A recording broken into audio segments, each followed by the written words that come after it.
Momento de emudecendo os microfones, de abrir o coração para receber a paz que Jesus está trazendo a cada um de nós, essa paz que nos dá serenidade, que nos imuniza contra aí os pesos inúteis que acostumamos carregar no coração. E essa paz de Jesus, essa serenidade que nos invade o coração neste momento, nos harmoniza com a espiritualidade amiga, que em nome de Jesus aqui está, como sempre, organizada na forma de correntes espirituais, fraternidades, caravanas. Nosso muito obrigado a sempre presente e atuante, corrente médica de Bezerra de Menezes, entre nós neste momento, trazendo seus fluidos benéficos, salutares e renovadores a cada um de nós, a nossos lares e aos nossos entes queridos. Dessa maneira, nosso coração agora mais leve, livre dos pesos inúteis aí, que costumamos armazenar dentro dele, vamos nos elevando até as alturas, e é nas alturas que, neste momento, encontramos Jesus e sua mãe Maria, de braços abertos, sorriso nos lábios, nos saudando e nos convidando a, juntamente com eles, agradecer ao Pai da vida pela oportunidade que temos agora de estarmos reunidos em seu nome. E agradecemos conforme a prece que Jesus nos ensina e que diz: Pai nosso que estais nos céus, santificado seja o vosso nome. Venha a nós o vosso reino, seja feita a vossa vontade, assim na terra como no céu. O pão nosso de cada dia nos dai hoje, perdoai as nossas dívidas, assim como nós perdoamos aos nossos devedores. E não nos deixeis cair em tentação, mas livrai-nos de todo e qualquer mal, assim seja. Graças a Deus. Boa última reunião deste ciclo de aprendizado para todos nós. E agora, começando com a reflexão que o querido André Luiz nos traz, reflexão que diz: antes de negar-se aos apelos da caridade, imagine você no lugar de quem sofre. Então, aqui, numa frase, querido André Luiz nos convida ao exercício da empatia, né? De se colocar no lugar do outro. E olha, é um exercício muito bom, porque ajuda a gente a uma barbaridade, a ficar de boca fechada antes de dar opinião. Esse negócio de julgar por antecipação, né? Não tem a pré-ocupação, quer dizer, a ocupação antes de se ocupar, pré-ocupação. Se a gente for pensar quantas preocupações a gente tem ao longo de cada ano, bate na casa de milhões, né? E quantas delas efetivamente acabam se consubstanciando em realidades? Menos de 5%. E olha o quanto de energia, né, que a gente joga para fora com cada preocupação. Então, tem a pré-ocupação e tem o pré-julgamento, né? Então, a gente, não gostei da cara, não gostei do jeito que falou comigo. Entrei no elevador, a pessoa não me cumprimentou. Você sabe o que está passando lá dentro? Você já pré-julgou, é mal educado, né? A pessoa pode estar absorta numa série de coisas. E hoje em dia tem esses fonezinhos de ouvido Bluetooth, né? Isso para quem tem cabelo, né? Admiro quem tem aí. Cobre. Então você fala com a pessoa, ela tá te olhando, mas ela não tá te ouvindo, porque ela tá com o fonezinho ouvindo música lá, né? Então, as regras sociais mudam. Então, a gente tem que começar a dar bom dia em libras, né? Porque nunca sabe se a pessoa está ouvindo ou se está com os tímpanos ocupados, né? Com outra coisa.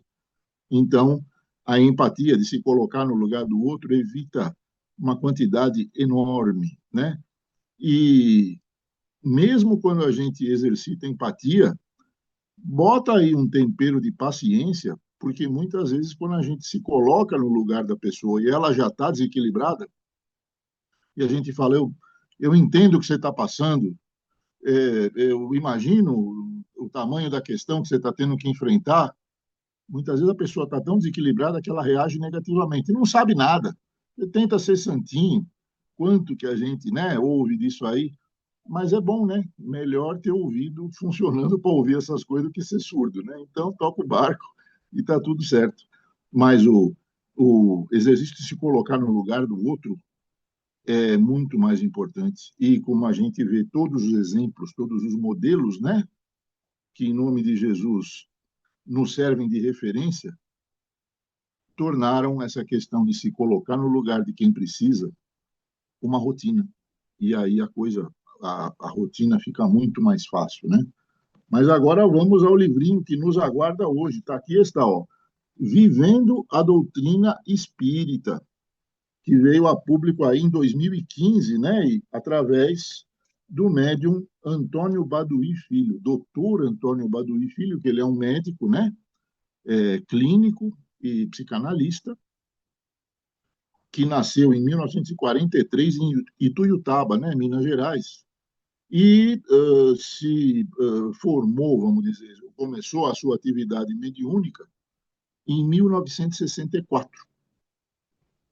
E em 69, 5 anos após iniciar-se na carreira de médium, recebeu o primeiro texto ditado por André Luiz. Primeira coisa que ele fez foi lá com o Chico Xavier em Uberaba, né?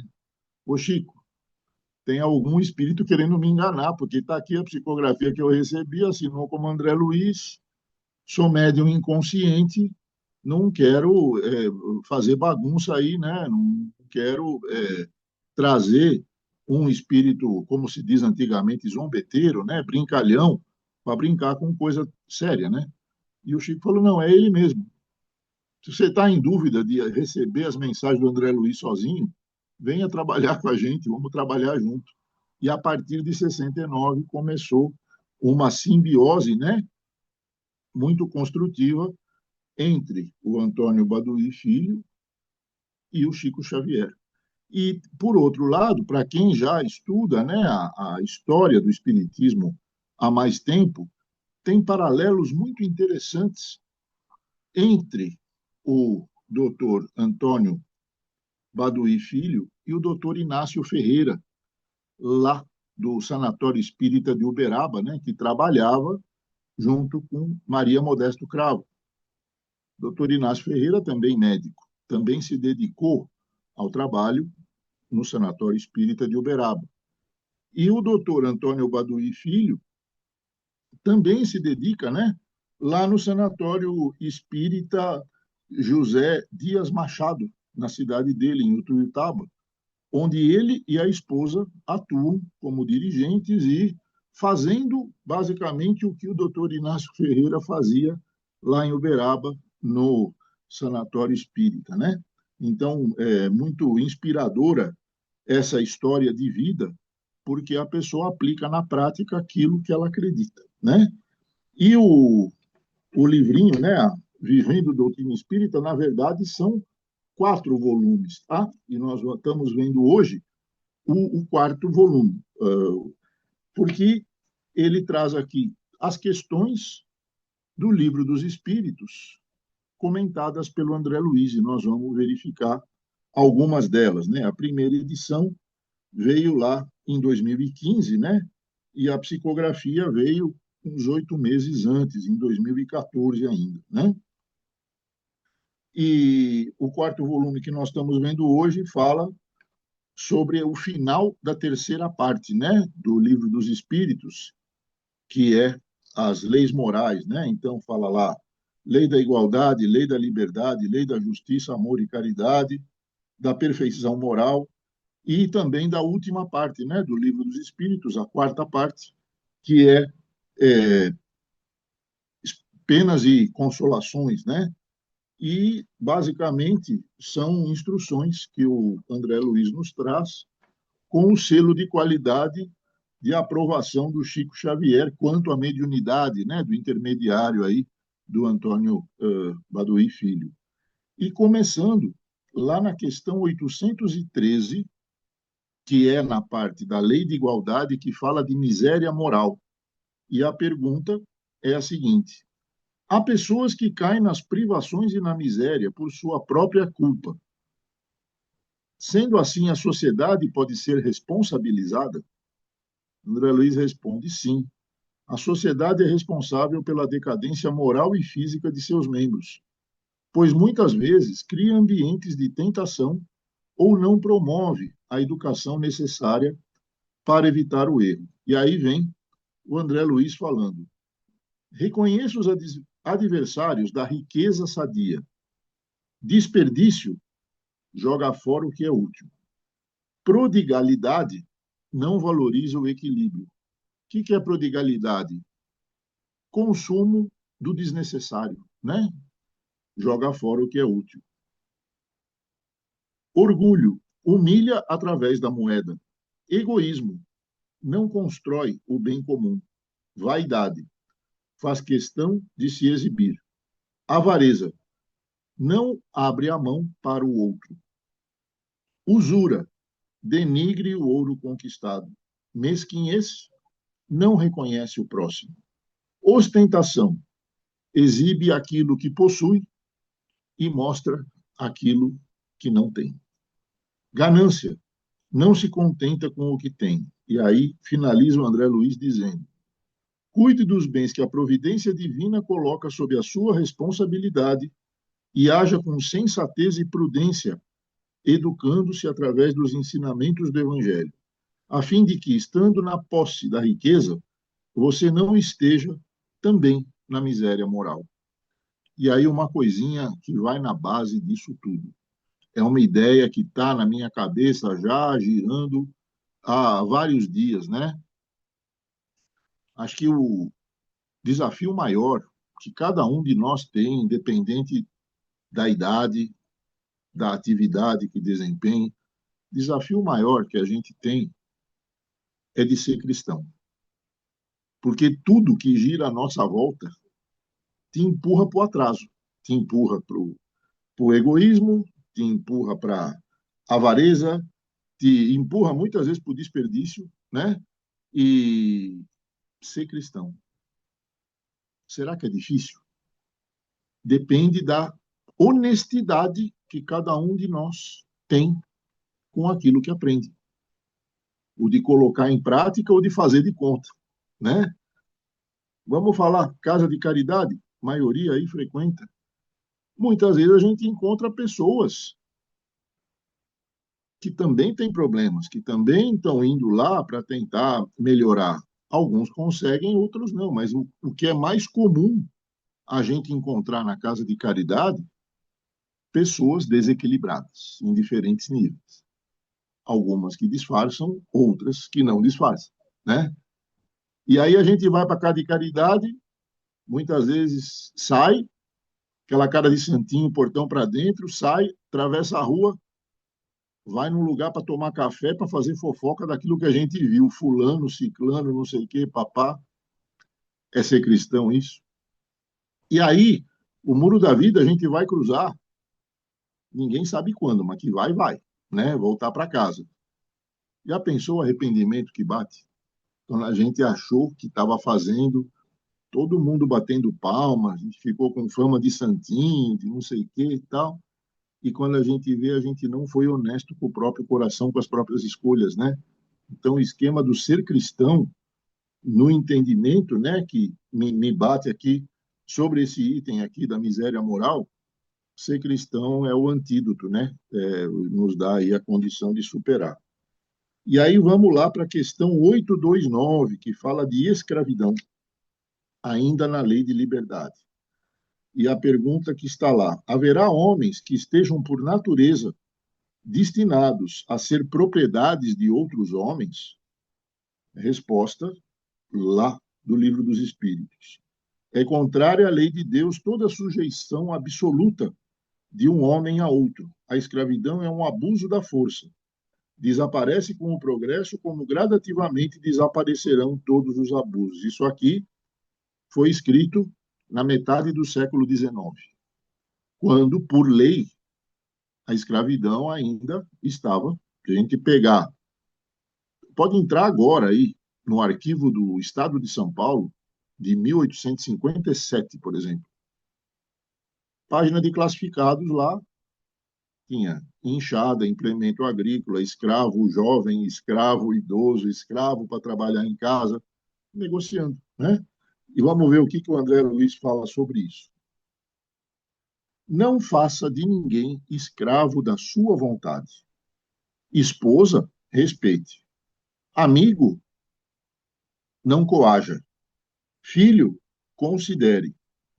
Trabalhador, não magoe. Sócio, entenda. Parente, não obrigue. Freguês, combine. Aluno, não hostilize. Parceiro, concorde. Pedinte, não discuta. Opositor, concilie. Rival, não insulte. E aí vem o arremate do André Luiz. Não exija que alguém se escravize às suas ideias, certo de que, agindo assim, você também se torna escravo do teu próprio orgulho. E aí é que está, né? Se a gente for fazer uma extensão desse raciocínio, com quanta facilidade, hoje em dia, as pessoas colocam algemas, né? Colocam aí argolas nos pés por conta própria, né? Muita gente, vocês também vão ver que eu não estou exagerando, quantas pessoas se tornam escravas da tecnologia. Camarada não vai nem comprar pão na padaria, já pede pelo iFood pãozinho. Não dá, né?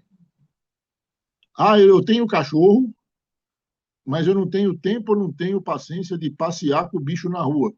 Chamam, como é que é personal dog? Como é que chama? Não sei, é personal alguma coisa, passeador, né? Vamos devagar, né? É, essa própria questão de moto entrega, alguém me convença, peço que me corrija se eu estiver errado, mas é um contrato de escravidão. Quer dizer, o pessoal já tem uma escolaridade baixa, quer ganhar um dinheiro, não quer ficar amarrado num horário de trabalho fixo, quer ter uma liberdade entre aspas. E aí como é que funciona? Aceita situações e hoje o que começou como motoboy, pessoa física, hoje é motoboy, pessoa jurídica que trabalha para empresas que nem no Brasil estão. É complicado. Ah, mas eu compro e eu recebo no mesmo dia. Legal. Em que condições, né? E muitas vezes a gente não considera, por exemplo, a pessoa, o esquema do baseado, né? Pô, se consome mais baseado que pãozinho, né? Em um monte de lugares aí hoje em dia. Será que cada pessoa que consome um inocente baseado, entre aspas, de novo, não sabe que tem sangue de um monte de gente naquele negocinho comprido lá, que você põe na boca voluntariamente? É complicado, né? Vamos em frente.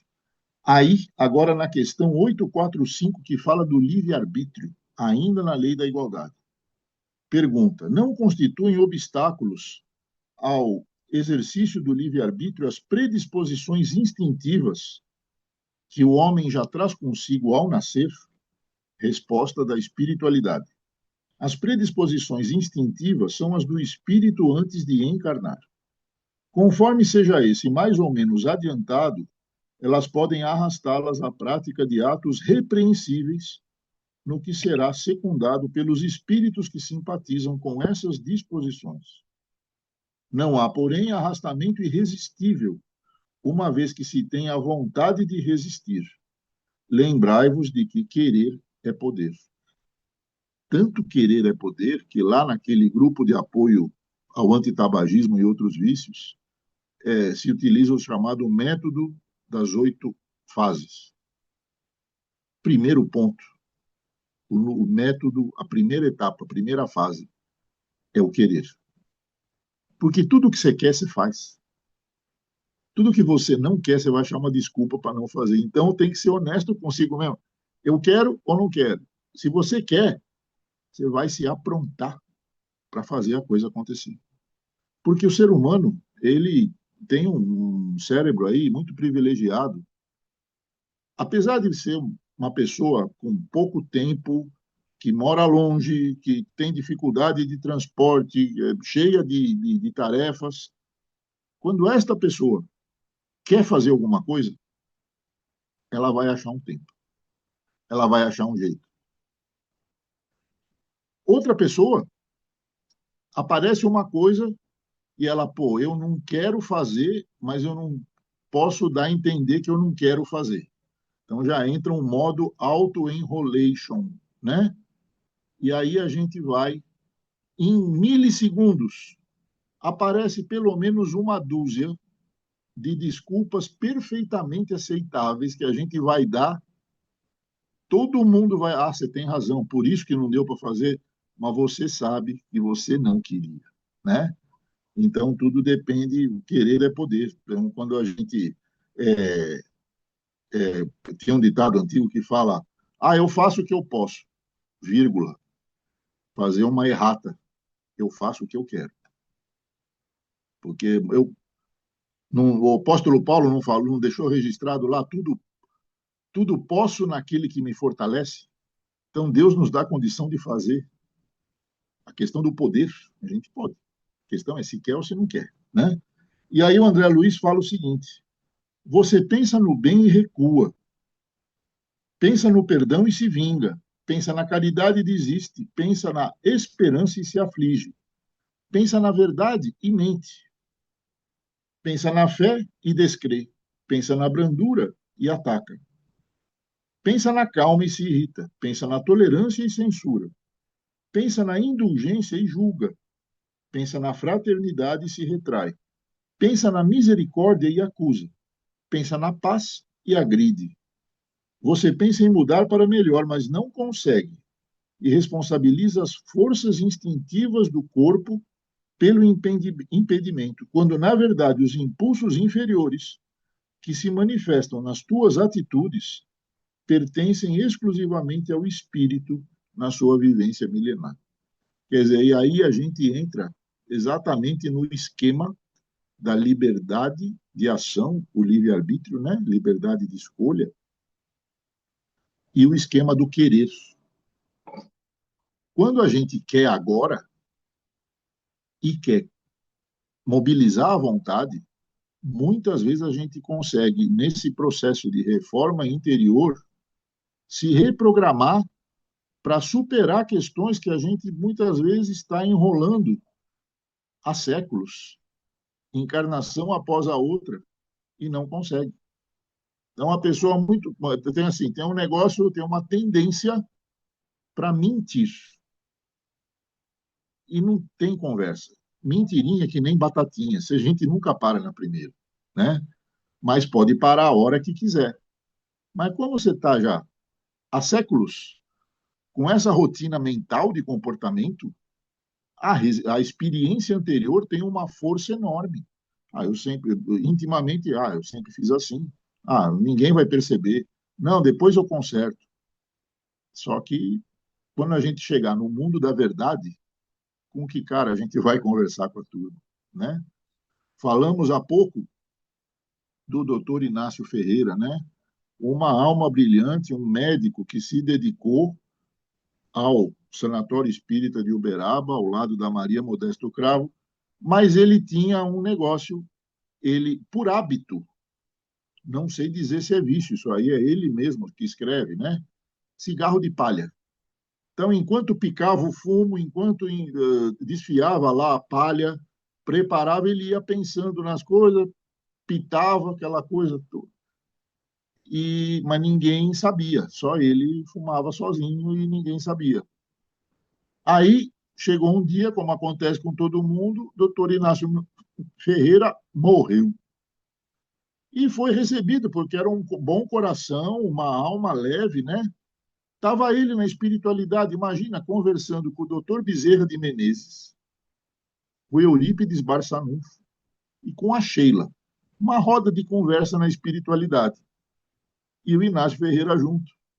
E ele confessa que ele não conseguia largar da mão o cigarro de palha conversando com os três mentores. Quer dizer, estava tão ligado nele e ele tentava esconder e o pessoal começou a brincar. Falou, pô, não adianta esconder, a gente sabe das tuas histórias aí, né? Teu coração é bom da mesma maneira, mas você só larga disso se quiser e você nunca quis. Tá aí. O Gão, desembestei a falar aqui e o ponteiro do relógio também é honesto, né? Como é que estamos aí? Quatro Ó, minutos e meio. um passarinho australiano acaba de dizer 5 minutos para mim, é isso mesmo? Então, vamos para a oração, né? momento de elevar o nosso pensamento ao Pai e agradecer por tudo que estamos recebendo hoje, por tudo que cada um de nós recebeu ao longo das últimas 20 semanas. Nosso muito obrigado. A Jesus, a Deus nosso Pai, a espiritualidade amiga, querido Chico Xavier, André Luiz e todos que aqui contribuíram, né? Nas correntes espirituais, nas fraternidades, para que pudéssemos aprender, para que pudéssemos despertar dentro do nosso coração cada sementinha de ensinamento que chegou até cada um de nós. O nosso muito obrigado. E, juntamente com a nossa gratidão, somamos as nossas vibrações por todos que sofrem, por aqueles e aquelas que, neste momento, se encontram em leitos de hospitais, em celas de prisão, se encontram em centros cirúrgicos, e também pelos que deixaram a etapa física da vida, estão se adaptando à nova realidade, bem como seus familiares que atravessam o momento do luto. Que as nossas vibrações que se reúnem no centro desta corrente neste momento possam também chegar a todos os lares e corações que não encontram harmonia, a todas as nações e sociedades que não encontram a paz, que se encontram em litígio, e também a todos que na erraticidade ignoram ainda a força do amor e o poder do perdão.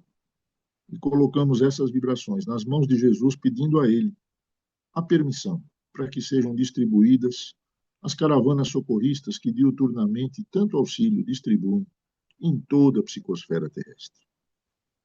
E desta maneira, agradecidos com as nossas vibrações oferecidas a Jesus, o momento de louvar a Deus nosso Pai, através da prece que Jesus nos ensina e que diz: Pai nosso que estais no céu, santificado seja o vosso nome.